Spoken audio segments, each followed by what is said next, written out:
If you've ever been told that setting up a revocable living trust will protect your family from court, taxes, and chaos, that's mostly true, but here's the catch. Even with a trust in place, most families I meet are still headed for probate, unnecessary taxes, or even family disputes. My name is JP Rankin. I'm an estate planning attorney licensed in North Carolina, South Carolina, and California. I've helped hundreds of families avoid probate, create estate plans, and a legacy that they're proud of and they know will work when they need it to. In this video, I'm breaking down the 5 biggest mistakes that families make with revocable living trusts and how to fix each one under North Carolina and South Carolina law. All right, mistake number 1. I see it all the time, not funding the trust. A trust only controls what's actually in it. If your home or bank account is still titled in your name personally, that property still has to go through probate, even if your whole trust is beautifully written. If those assets aren't retitled, the court still gets involved. The fix?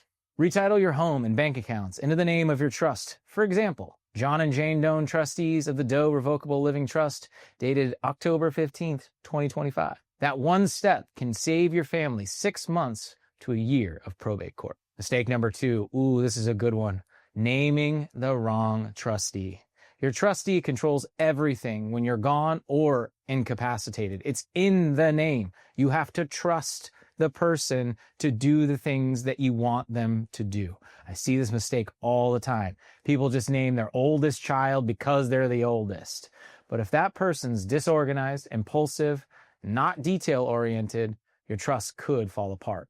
North Carolina and South Carolina allow you to remove a trustee if they violated their fiduciary responsibility, but that can honestly be an adversarial court process that you don't really want to put your children through. So choose someone organized, responsible, and neutral. Or better yet, name a professional or a corporate trustee. Mistake number 3, forgetting about taxes. IRS. Uncle Sam always wants his pound of flesh.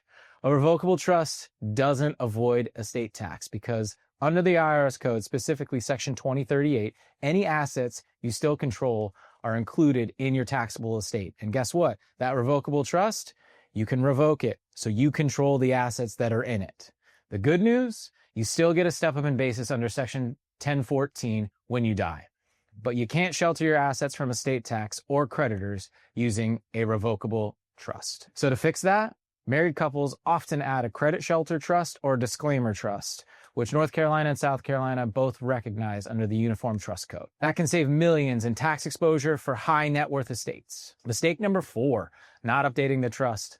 Life happens fast, and if you don't look around, you're gonna miss it. Also, people change and they come and go out of your life, so you need to make sure that your estate plan reflects those things, those stages of life. So divorce, death, new kids, new assets. Those are all good things, I guess, except for the first 2. But all of these things can make your plan outdated and obsolete. If your trust still names an ex-spouse or outdated beneficiary, it'll distribute to the wrong people unless you update it. So review your trust every 3 to 5 years or after any major life event. All right, last one, mistake number 5, thinking a trust protects assets.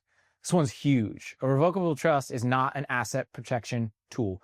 You still control it, so your creditors, lawsuits, or divorces can reach it too. That's straight from IRS Section 2036 and 2038. If you can revoke or amend it, it's part of your estate and it's exposed. The asset protection only comes into play when that revocable living trust becomes irrevocable after you die. There are spendthrift protections that come into place after you pass away in that irrevocable trust that will protect the assets from creditors, divorce, etc. If you want lifetime protection, that requires an irrevocable trust, and those are complex. So let's wrap this up. A revocable living trust is like a Ferrari with no gas. It looks great, but it won't get your family anywhere unless it's properly funded, updated, and managed. If you live in North or South Carolina and you already have a trust plan and you want us to review it, you can schedule a consultation below and I'll make sure your trust works exactly the way you want it to.